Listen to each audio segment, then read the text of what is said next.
And actually, now they're printing free cash flow without paying taxes, which means that they always have cash to redeploy. Now, while I was watching, well, no, not watching, giving water to the flowers yesterday, I had the thought, do you remember Carp, not last quarter, but two quarters ago? He said a sentence, we will use our balance sheet to sustain the growth, or something like that. Yeah. It's like now we are in a position that even if we make a lot of customers actually run for free or almost, we can do that, and we can do that while also being GAAP profitable, paying keep getting this stream of free cash flow while not paying taxes. I think if I this think actually works, that's the perfect combination. Obviously, the market can be short term. For instance, we have seen with C3 AI, as soon as the market doesn't see the growth immediately, they get scared. C3 AI got minus 13% the day after the results. Actually, I dream for something like that to happen, but given the conditions that actually things are evolving in the right direction, which I think they're actually going in a direction that is way better than the perception is, because the reality, it takes time. With Palantir, is not. I keep insisting, with NVIDIA, you have a high demand. That high demand is monetized immediately now, and it takes basically 6 months or even 1 year, as we said with the Gemelli Policlinico partnership.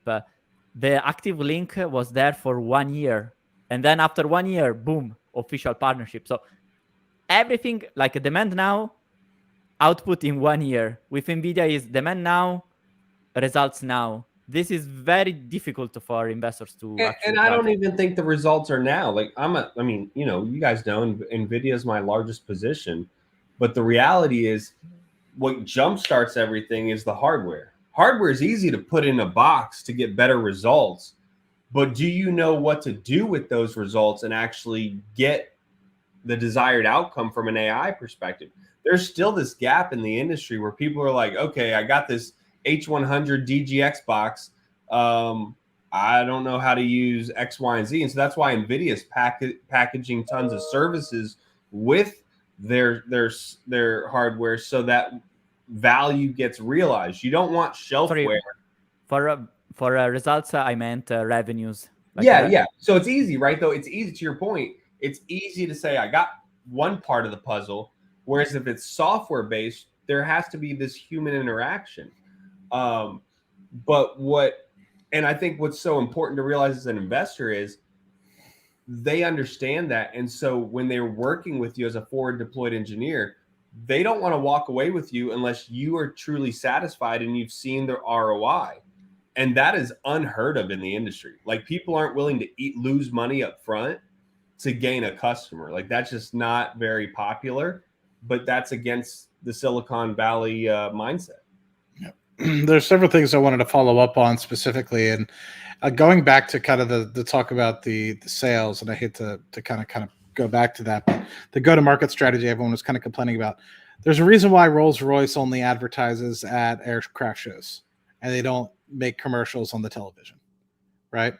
And the same thing is, if you think about it, it's like, who cares if Palantir advertises to me or Amit or anything like that? We're not the decision makers in the organizations to be able to change the decision as to whether or not we're using Microsoft Teams or Fabric or Snowflake or anything like that. It's the CTOs and the CEOs of the organizations. So spending that time with those people and targeting those people is what's most prudent in terms of just cutting out the middleman and cutting out all the time that's wasted in sales already. Second, FoundryCon and AIPCon isn't for people like you and myself or any of us in this room either. It's more for the people that have been utilizing the technology, utilizing Foundry, or in this case, thinking about utilizing AIP to bolt onto Foundry. It's people like CTOs and development teams within these organizations that are the ones going to AIPCon. Right? I, as somebody who works at UDOC, is not getting an invitation from Alex or Sham to say, hey, Matt, we know you use Foundry at AIPCon. How about you come on down? No, we've had a very specific set of people within our organization that get invited, and they're able to go, right? So if I ever want to hear anything specific or anything like that, I have to talk to them, and they might be able to, relay that on and what have you.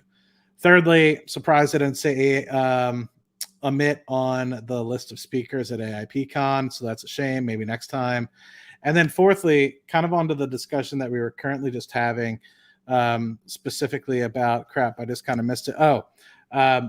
The problem that I see over the past, say, 3 or so quarters of forcing this sort of net profitability discussion. I kind of heard the anger in Karp's voice about, hey, we listen to our customers. They want to make sure that we're around and yada, yada, yada. And I think this always goes back to, let me complete that sentence before I move to the next part.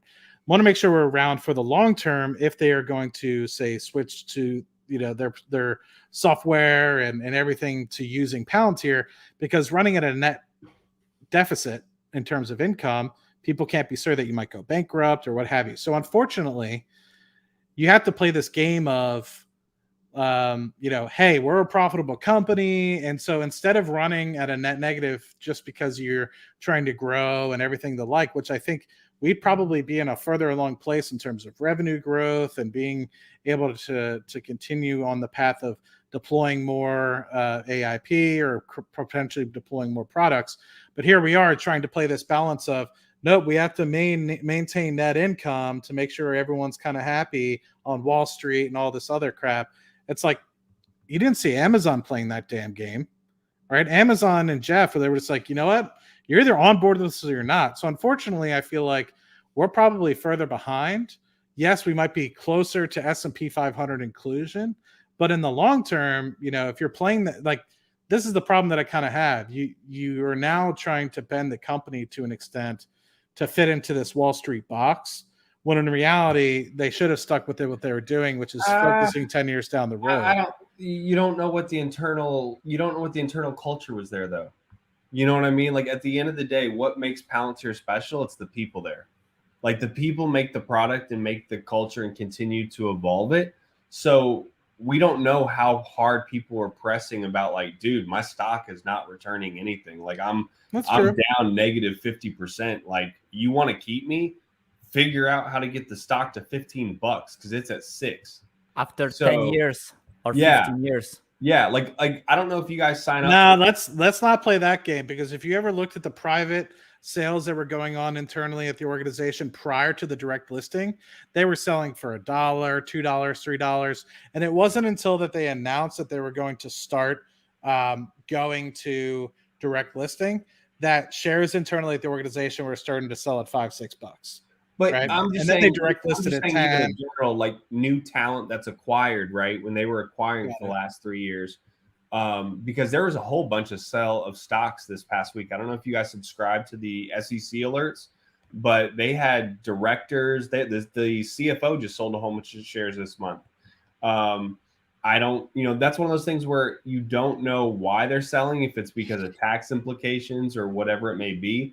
The only thing you can do is go back to the proxy statement back in April to see if they still have a whole bunch of shares, to be like, okay, they had to sell some, but they still have a whole bunch of shares. So yeah, God forbid. I hope people in March 2025 don't have me on some sort of SEC alert, because if that's the case, they're going to see, oh crap, UDOC's going to fucking zero. Let's sell it. Right. So I don't think people fully, and I was talking about this a little bit in the chat at SoFi Weekly. It's like, some of these executives only have a certain window which they can trade before and after earnings.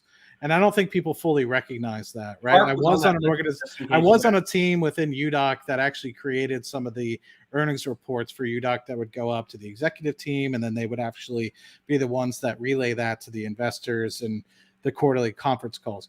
I wasn't on a blacklist per se, but it was frowned upon for me to trade during certain windows. I don't really trade UDOC stock anyway. But if I did, it would be like, are you sure you want to be doing that right now? You have all the information about how our production looks versus what we promised. And, so you have to think, like, there's certain windows. So you said there's a wave of a bunch of people in the company selling there was a whole wave this past week, including Alex Karp. Yeah. So it's probably regulated by the organization to say, here's the window. Yep. And this is the time it opens. This is the time it closes. Right. And you have to think, we're closing up now within 21 days, 22 days of the end of Q3.